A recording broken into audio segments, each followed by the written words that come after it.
right, welcome everybody to the first ever ASGA Striped Bass Symposium. My name is Joe Gugino from Costa Sunglasses.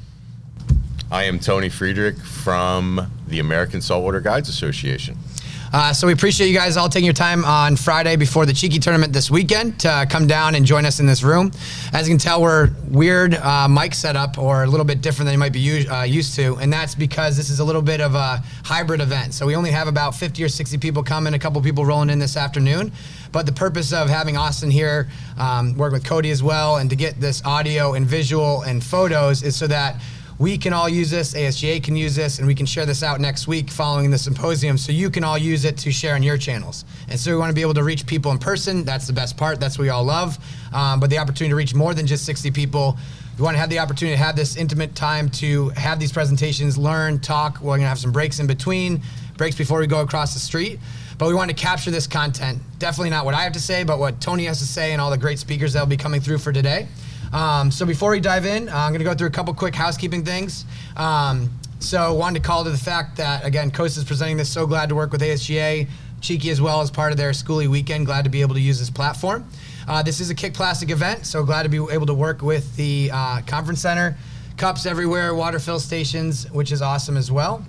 Facilities are in the back if you need that. Breakfast was provided, and we are also going to have lunch at around noon. So we have a couple talks this morning, coffee break, a couple talks this afternoon with a coffee break, so it's not going to be sitting here all day having to drone through. It'll be kind of a little bit of back and forth, and again, we want the conversation in between. And then without that, I want Tony to kind of call to our cards to kind of give you a rundown of what you're going to hear. So if you flip over this beautiful artwork to the back, you'll see what the topics are in the big blue pieces and who's going to talk on those points. And Tony will just kind of run you down quick, very briefly, on what they're each going to say, and I'll give it to Tony. Sure. First of all, I'd like to say thanks for everyone being here, because we were at the tagging event for Keep Fish Wet earlier this morning, and they actually caught a lot of fish, and I didn't want to come. And then Willie shoved me in the car and said we had to do this. So I know there's fish in the water.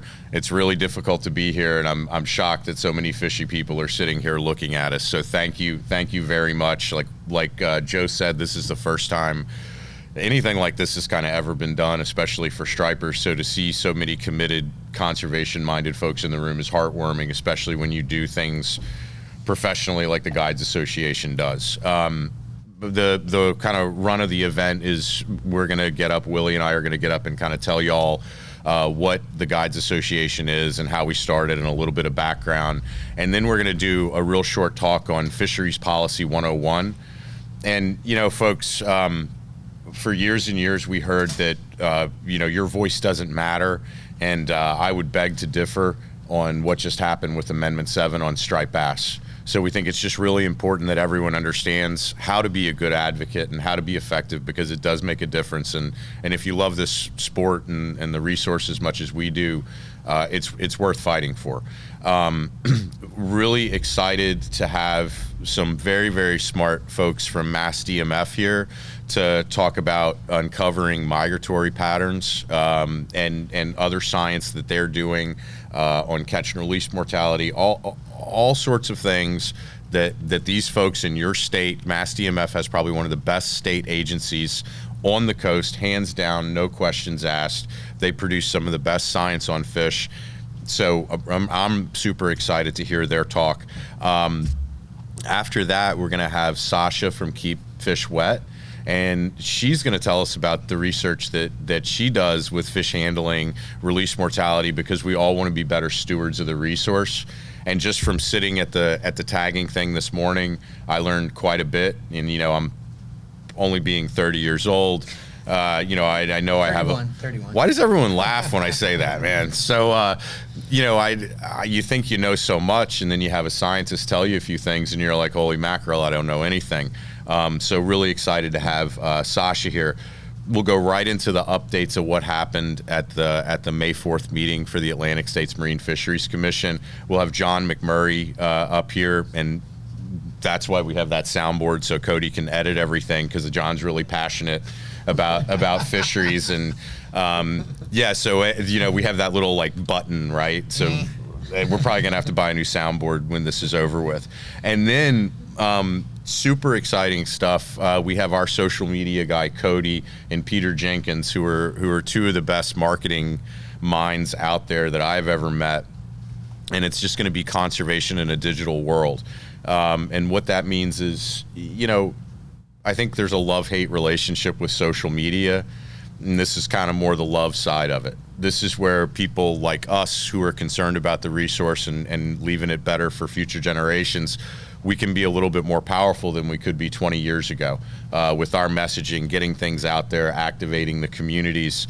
And then the most exciting thing to me is we're gonna be doing some research on false albacore, thanks to some great partners that we have. Everyone loves these little fish, but we don't know anything about them. So, hopefully we can learn a couple of little nuggets of information, but that'll be at the very end. And we have our executive director, William Goldsmith, who will lead that discussion. And that is not my world. I think I've put an emphasis on that. I'm not a scientist. I know that may be a shock to everyone, but we'll have the smart folks up there talking about it. So again, thank you all for coming. Thank you for caring about the resource. Let's get this started. All right. Good morning, everybody. Can you hear me? All right. Well, thank you again. Just to echo what Joe and Tony were saying, thanks so much for joining us today. My name is Willie Goldsmith. I'm the executive director of ASGA. Awesome turnout this morning. I know it's a fishy day out there, so thanks for showing up. I think Tony and I will just kind of tag team this and just give you guys a brief intro to ASGA. I think a lot of folks are hopefully pretty familiar with us at this point, but we're a coalition of fishing guides, small fishing related businesses, so manufacturers, tackle shops, that sort of thing. And of course, private recreational anglers, conservation minded recreational anglers who really understand the value of conservation. And our tagline and kind of our philosophy is that the recreational fishing economy really depends on having a strong sustainable resource and keeping that resource healthy. And so with that in mind, we think about conservation as a way to affect long-term business success, and that's really what drives a lot of our work. And we think about taking that long-term view and promoting abundant fisheries for sustainability, not only of the resource, but for all of our businesses. And as much as it pains me to admit this, John came up with the tagline of better business through conservation. When we were starting this, it's brilliant. We get compliments on it all the time, and it pains me every time I hear those compliments because I had nothing to do with it, and John did it. So kudos to John for having the vision to kind of, get this started 3.5 years ago. John, I don't think anyone really felt that we'd probably be around now. They kind of thought it was a crazy Tony and John idea, but here we are. And I think better business through conservation speaks a lot to what our guides do out there every day, the businesses that we represent, and the recreational anglers that believe in us.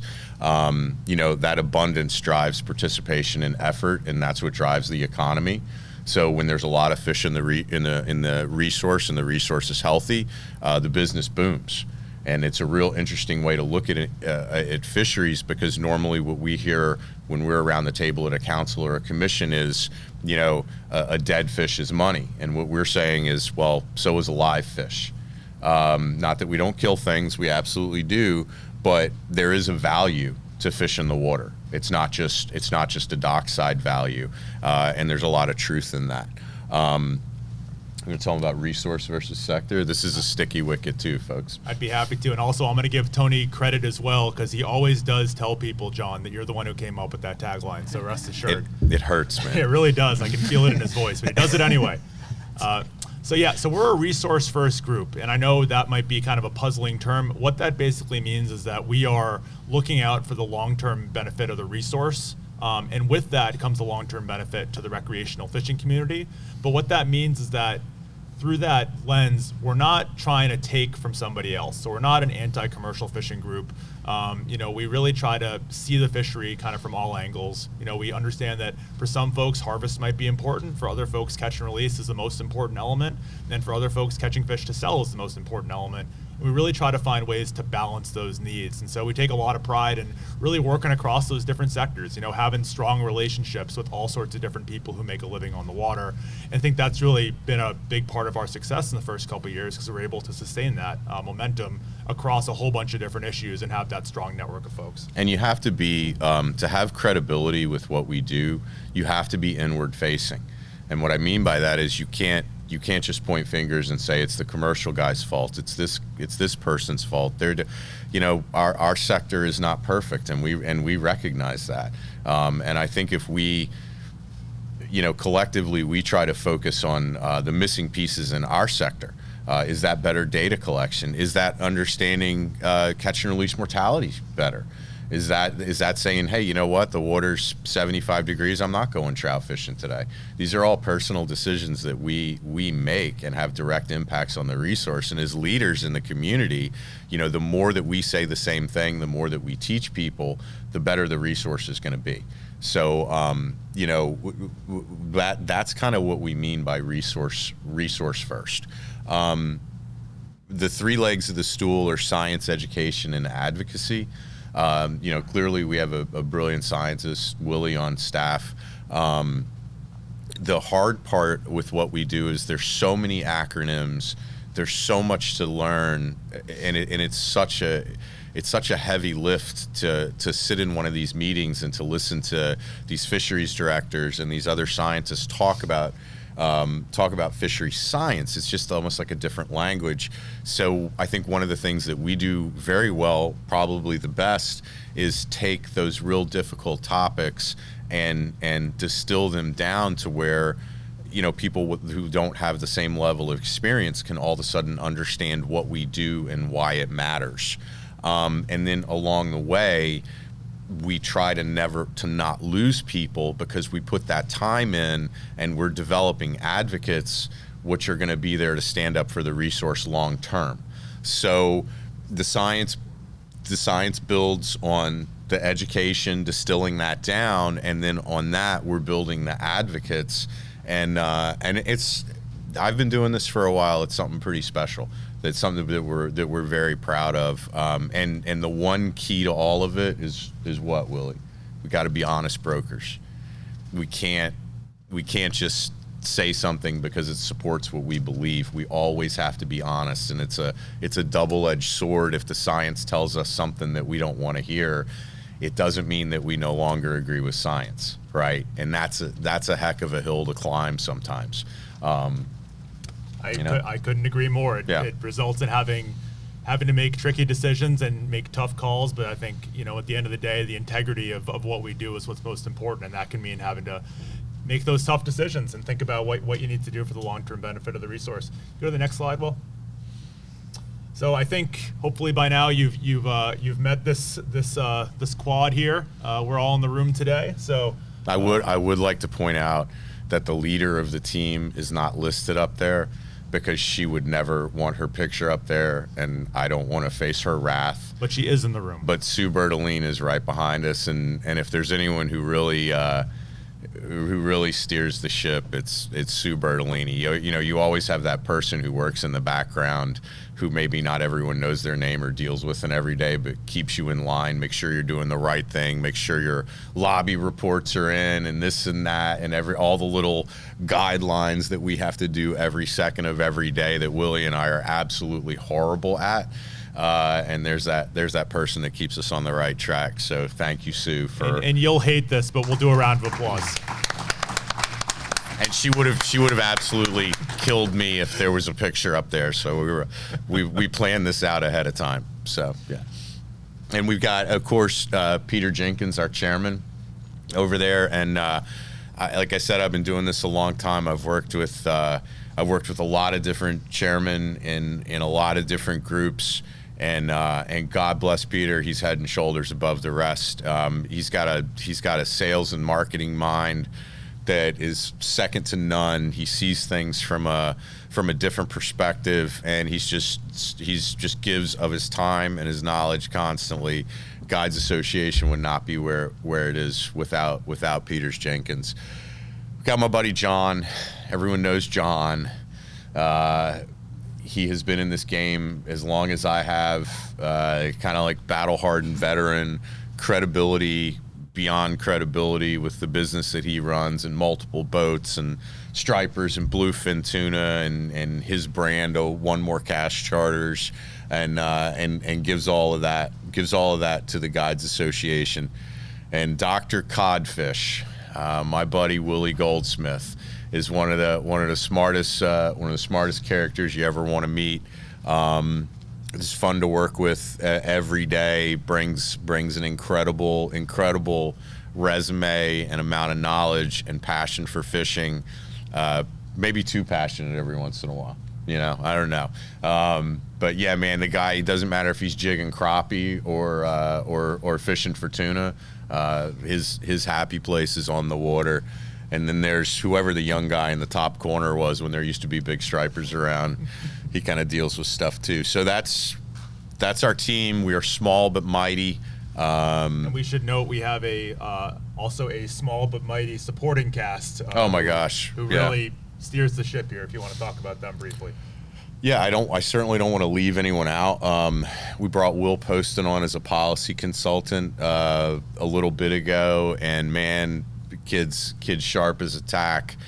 He goes to all those meetings that we don't have time to go to or don't want to go to because they're so painful, like a 5-hour meeting on God knows what. And man, we get notes. He's knowledgeable about everything. Everything's just rock solid. And it's when you do what we do to be able to trust somebody to say, go to this meeting and tell us what happened, and to trust it is beyond value. And Will's become that person. And were we leaving anyone out?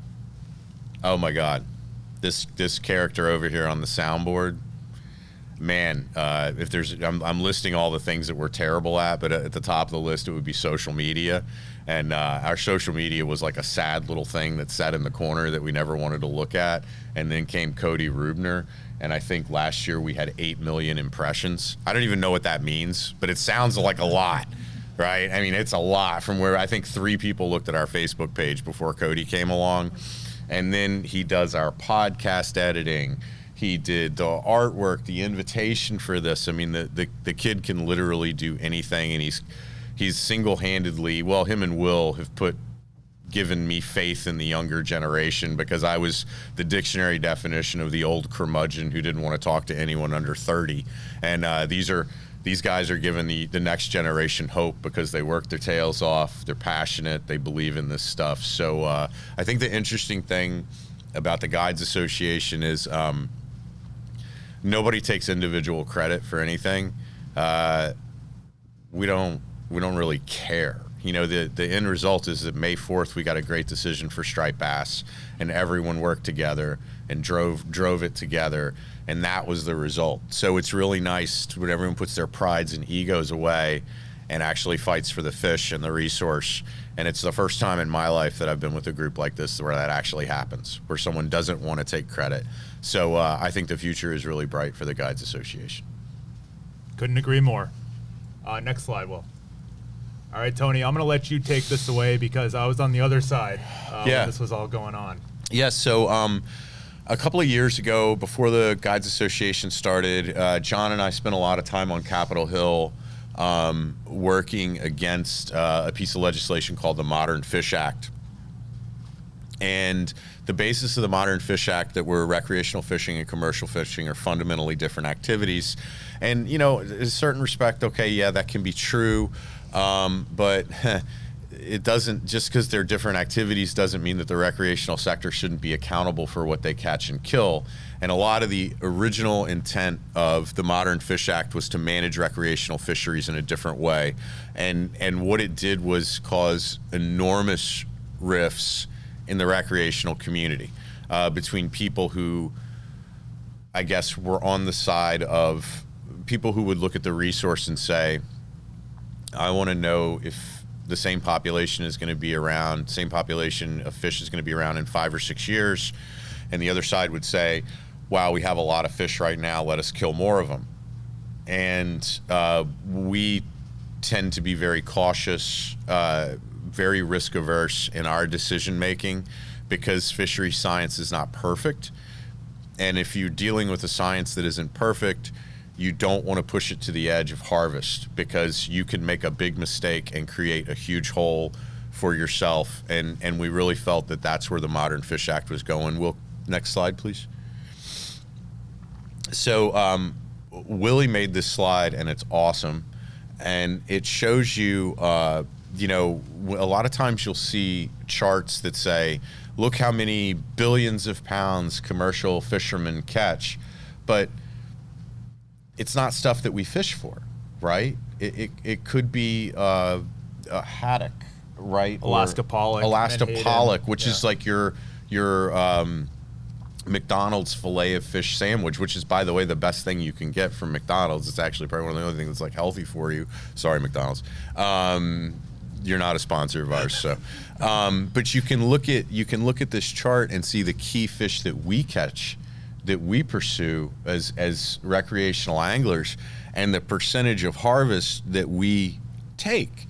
You know, 90% of striped bass, disproportionate number of bluefish. Look at specks, spotted sea trout, red drum. You know, you look at these numbers, there are a lot of us, folks. There are a lot of recreational fishermen out there, and we have to be accountable. So again, when people blame the commercial sector, it's just kind of one of these things. You're like, oh, fishing's bad. And they're like, yeah, the commercial guys caught them all. And you're like, well, not exactly, right? That's actually not true in some cases. Again, this gets back to resource first, not picking winners, being accountable as the recreational sector. And again, this is what scared us so bad about the Modern Fish Act. So we have an enormous impact, and our influence hinges on anglers being effective advocates and understanding this stuff and taking responsibility, because our jobs are incredibly difficult when we go to managers and all they've heard for 2 years is it's the commercial guy's fault, when it's not really. You know, you have to come to the table if you want to make positive impacts and own up to what you're doing and say that you want to make it better. And that is not what the Modern Fish Act, that was not what was happening with it. And the recreational anglers were kind of almost behaving like spoiled children. Like, this, we don't have an impact. We bring so much to the economy. Let us do what we want. And just a note on the Modern Fish Act, Tony, I think it was interesting because I knew John from tuna stuff back in the day, but I had never met Tony until 2018 when I was a Sea Grant fellow working on Capitol Hill with Senator Markey. And without their voice in that room, there was no other recreational voice. The only voice we were hearing was the need for more access to the fishery, which is why there was a picture of a red snapper up there that is not a striped bass, obviously, but was a huge driver of the Modern Fish Act. And so it just kind of underscores the fact that this voice wasn't really existing in a coherent or cohesive way at the highest levels of government. So it's really something pretty different now in terms of what the recreational community looks like at the highest level, thinking about legislation, thinking about federal policy. So that's when the light bulb went off in our heads, collectively, me and John, where we said we better start an association, because we were just kind of there by ourselves. And you'd go into an office and you'd say, oh, no, you know, I know all these anglers and they feel the same way we do. And they're like, well, where are they? And I'm like, well, what do I got to do? Bring them? And they're like, yes. So we started bringing people to Capitol Hill and creating advocates and training them. And then that basically turned into who we are. Will, next slide, buddy. What we work on right now, obviously striped bass, key issues. We still do a lot of work in federal fisheries policy with the Magnuson-Stevens Act. That's a little bit on hold right now. Don Young passed away. He was a congressman from Alaska. He was actually a freshman member of Congress during the Nixon administration. For the young people out there was a president named Richard Nixon a long time ago. I feel like I'm one of the few people in the room who was alive when he was president, but we won't talk about that. But yeah, Don Young was actually around when Nixon was actually, before he was he left due to a thing called Watergate. Yeah, so he's been around a while. So he actually passed away like maybe a month ago, and they put Magnuson on hold because Congressman Young was a huge part of those discussions. We obviously care an awful lot about forage fish protection and ecosystem-based management. Willie, can you please tell everyone what ecosystem-based management is. Boy, that's a mouthful. I can, but you'll have to pronounce it first. Let's try it one more time. So Willie always makes fun of me because I can't pronounce big words. He thinks it's because I'm from the South. He's probably right. Ecosystem-based management. That wasn't so hard, was it? Okay. Don't ask me to spell hyphen, though.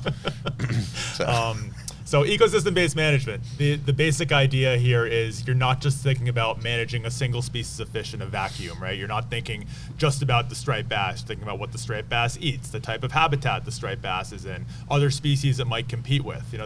That sort of more holistic approach to managing a fishery. So that's kind of the general direction in which fisheries is moving, but it's obviously a very data intensive and slow process. We're trying to help push it along in different areas, but it's definitely a really important way to think about fisheries. And we're seeing it with Menhaden, for example. If folks followed what happened at the Atlantic States Marine Fisheries Commission back in 2020, there was a new way of approving the total allowable catch for Menhaden that not only thought about or considered how much could be sustainably harvested for that species, but also thought about the value of Menhaden as forage fish for seals, for whales, for tuna, for striped bass. And so that's kind of the idea of ecosystem-based management. Complex, data-intensive, labor-intensive, but a really valuable way of thinking about fisheries. One of those big gaps in our community recreational fishing is recreational data collection. So, perspective. When striped bass were at their peak abundance, there were 26 million trips a year taken for striped bass. So imagine being a fisheries scientist and having to collect data on that and have it be relatively accurate for 26 million separate trips for shore-based boat anglers, charter for hire, everyone. So, theoretically, commercial fishermen count the fish are counted, weighed, everything. So we have pretty solid numbers from their side.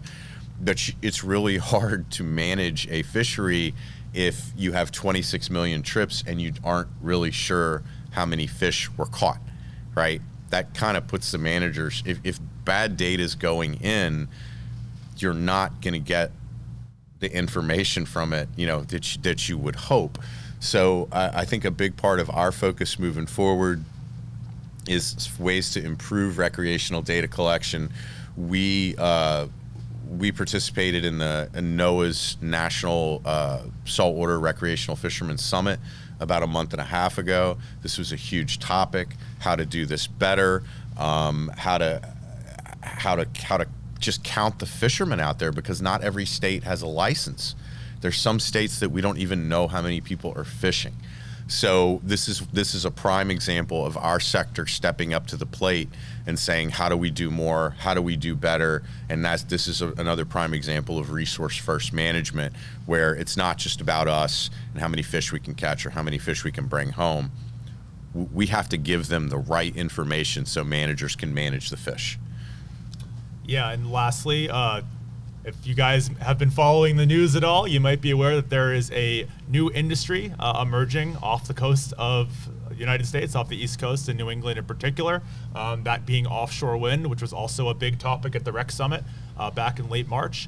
And so we've been really heavily engaged in the offshore wind discussion. We have some folks from Vineyard Wind here today, so thanks guys for joining us, and really have been following the discussion and recognizing that there's a need to mitigate climate change impacts and find a sustainable path forward, but also recognize that there are concerns from the fishing industry, both the recreational and the commercial side, and really trying to do what we can, again, to be an honest broker to the recreational community in terms of what's going on with wind development, and also kind of help chart a path forward. Think about what are the science needs, what are the monitoring needs, how are recreational fishermen going to be impacted either positively or negatively, or even in ways that we don't know. So how is fishermen behavior going to change if suddenly there's a bunch of black sea bass that are concentrated around wind turbines, and what will that do again to recreational data and monitoring and accountability? And so a lot of these issues are linked in that sort of way. And so those are some of the questions we're trying to get at as we think about offshore wind. But certainly there's a lot of activity right now. We're doing our best. Again, these are the kinds of meetings sometimes that Will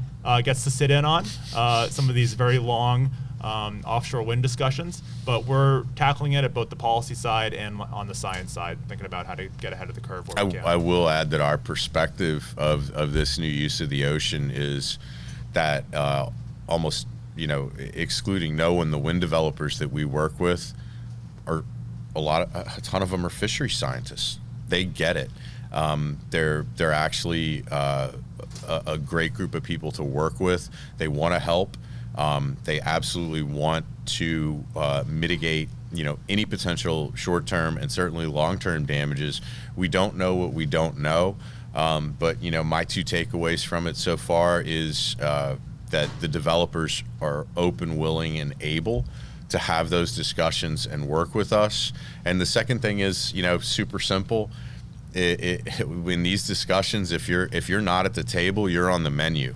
So it's one of those things that not a lot of people see, but we're there kind of fighting for the people that we represent. And it's really the wind stuff doesn't scare me nearly as much as it did a couple of years ago, because we have found that you can work with these developers, and they do listen to you and they do care about the feedback. The other emerging use of the ocean is open ocean net pin aquaculture. And if my concern level for wind was a 2 or 3 out of 10, my concern for open ocean net pin aquaculture is like a 14. There is a tremendous amount of history with these groups, whether it's what they feed the fish in the net pins, whether these fish are not native to where the net pins are, or parasites or potential diseases that they can spread to our already stressed out wild fish populations. We are in those discussions as well. And the last thing that any of y'all want to see in your home ports is to come around the bend and have a giant net pin in Shinnecock, Long Island with Pacific steelhead in it. And then you're like, oh, look, they're feeding them pellets that are made out of menhaden, which we advocate for. And it's a mess. It is an absolute mess. But we're in the trenches and we're slugging away on it. And both of these things fall under the category of we have never used our oceans for this before.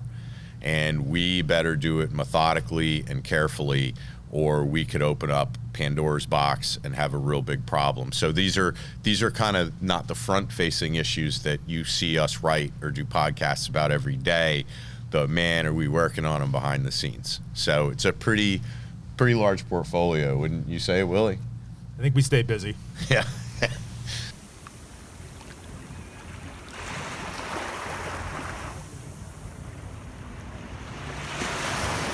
For those who need water to breathe, Costa sunglasses.